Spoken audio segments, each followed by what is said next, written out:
4 preview episodes in, and I'm slowly but surely getting to grips with reviewing all these preview guides. It definitely helps I'm not recording video this time. Not sure if I'll be back next season. Let me know in the comments if you want my ugly mug on the screen, or if you're enjoying this new audio only format. I'm going to look at the 4 shows on the thumbnail right now and let you know what I think of them. And as ever, let me know what you think of them as well in the comments below.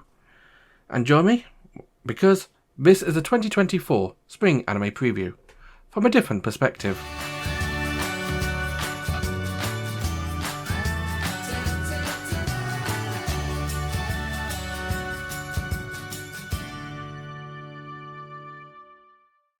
First up today we have Astro Note, an anime where our main character Takumi moves into a dormitory to act as the head chef, only to find that they're not really after a chef. The completely airheaded caretaker just put the advert out in a wrong way. She's not really after a head chef, they just want a live-in cook who can help cook their meals for them. So Takumi decides, based on the pure beauty of main heroine Mira, the so-called caretaker, but he's going to live there and cook for them whilst looking for a proper job. We also meet the crazy other people in the apartment complex. This is one of those apartment complexes with loads of weird characters. If you've ever seen the anime Maharabe, it's the same style of colourful cast, where everybody's got their own weird little niche. You got the slovenly Teriko, who is actually an idol. You've got the kid Ren, who is always under a table studying. You got the old geezer Shokichi, don't know about him yet. And you got Tomohiro, the office worker guy who's actually just a bum and constantly out of work. You got the dog Naosuke, who we'll roll by him in a moment. And you got Mira, of course, the beautiful airheaded caretaker who is insanely perfect in every way, except she's from outer space. As is Naosuke, who is her superior. They're apparently looking for something here on this world, and they're using this dormitory to try and find it. We don't know what she's looking for, some kind of key, I think she said. This is definitely going to be an outer world love story between Mira and Takumi, with the other residents pitching in to help or hinder a relationship. I'm not sure if this is one I'm going to stick with, not because it's not good. I did quite enjoy the first episode, but there's just so much more I want to watch this season. Astro Note is good, but it's not good enough to keep my interest. I do recommend giving it a try. It's a fun show. You can find it airing over at Crunchyroll. Next up today, we've got my biggest disappointment of the season. HIGHSPEED Étoile, an anime about racing cars. Now, if you know me at all, you know that I am there all the time for anything, any anime car racing involved. Be it Initial D and MF Ghost, be it Overtake, anything like that, I'll give it a try. So of course I was super hyped to give HIGHSPEED Étoile a try, knowing what I know about it being an interesting, futuristic high-speed racing anime. And I give it some credit. The cars I've designed are beautiful. You could put a car in front of me and tell me it is the 2030 edition of the Formula E regulations. This electric Formula car with a cockpit canopy and low rings, fenders of a front wing. This to me is the evolution of where Formula E is going in the next 10 years. However, there is problems with the anime. A little bit more positivity first of all though. The track they're using, they're all very detailed tracks. The first track they show in this first episode is that of the Fuji Speedway. The preview shows the second episode is taking place on another real life track, the Bahrain International Circuit at Sakir. And again, both tracks are lovingly recreated just with futuristic twists. And that's where my compliments to this anime stop.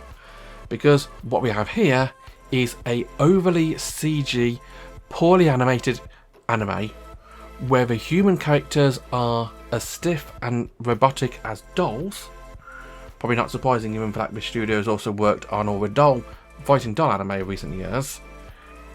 And despite the beautiful renditions and renders of the CG cars they use in the actual driving sequences, the racing has no weight, speed, power, or impetus about it at all. It has all the speed of a kid holding up two toy cars and waving them out in midair, making them look like they're racing. They have no physical weight or no apparent weight about them. The cars, even though they move around a bit while on track, they can be minutes ahead in 1 second, one scene, but suddenly the next scene you got half a dozen cars behind them which weren't there before.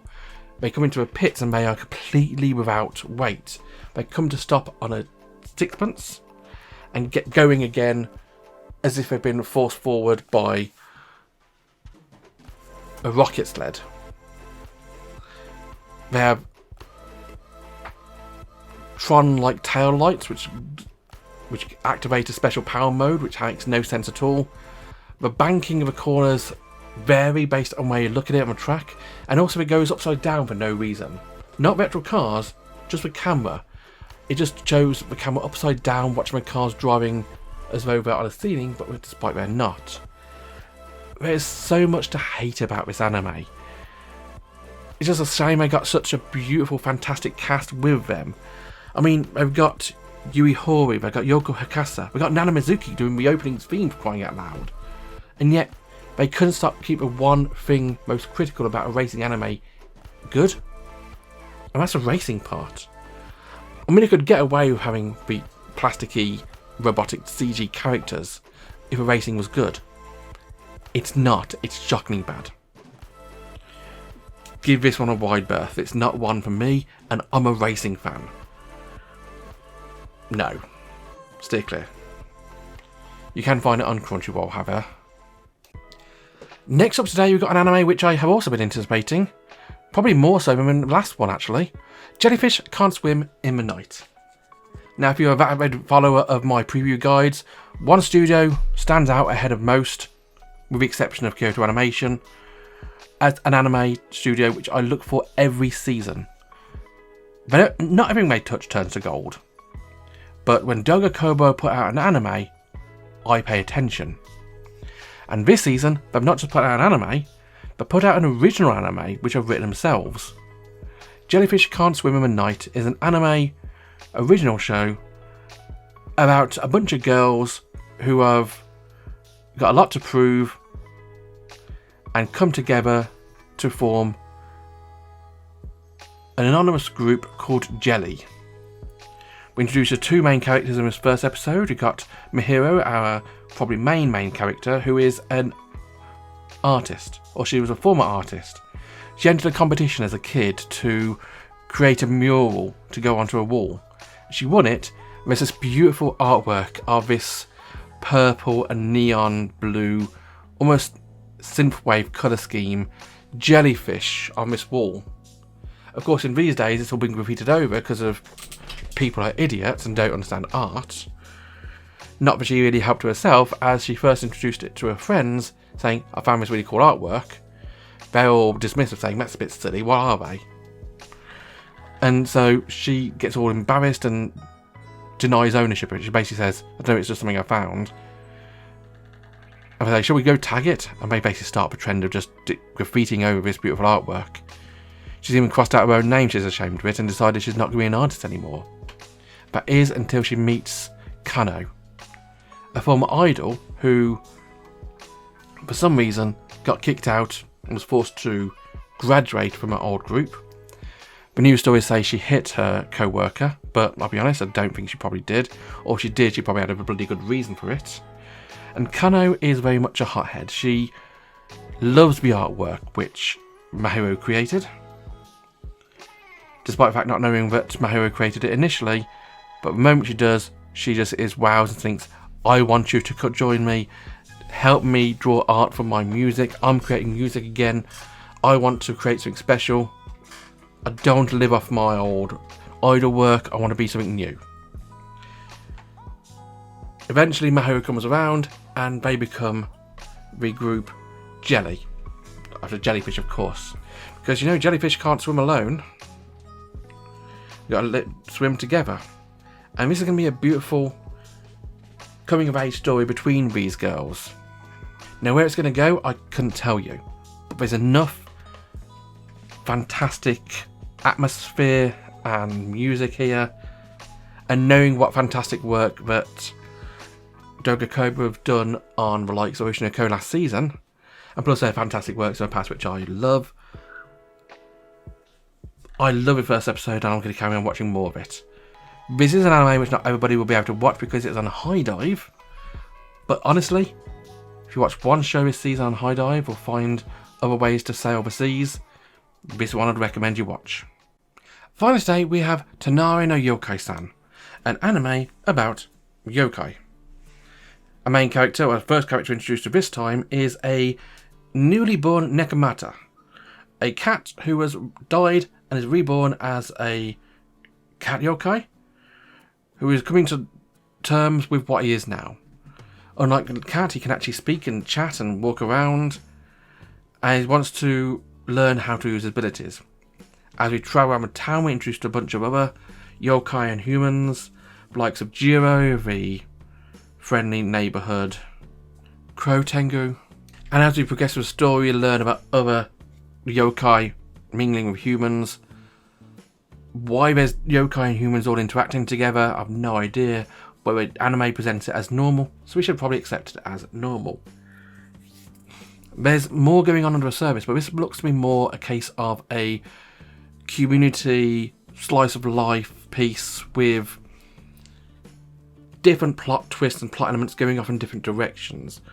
We don't seem to have a main character. Obviously Buchio and Jiro are the two main characters so far. And of course Mutsumi, the girl character who was with Jiro to begin with. But I'm sure we're going to get to know all these characters as the anime progresses. This may be an anime which takes a bit of time to warm up and get it to its plot line. But it may be one which I'm intrigued to try more of. Depends on how much more anime I've got to watch this season, and if only the first 16 episodes of watch this season are anything to go by, that's probably a lot. So I may not get back to more of this one, but I do recommend giving it a try if you've got a slot in your open schedule to watch it. It's an interesting one. You can find it airing over to Crunchyroll. Today's episodes were Astro Note, HIGHSPEED Étoile, Jellyfish Can't Swim in the Night, and Tonari no Yokai-san. 4 shows of very different quality. Some I'd recommend in an instant, and some I'd recommend you steer well clear of. But what do you think? Let me know in the comments, and join me next time we'll look at 4 more shows. Like, comment and subscribe, and goodbye.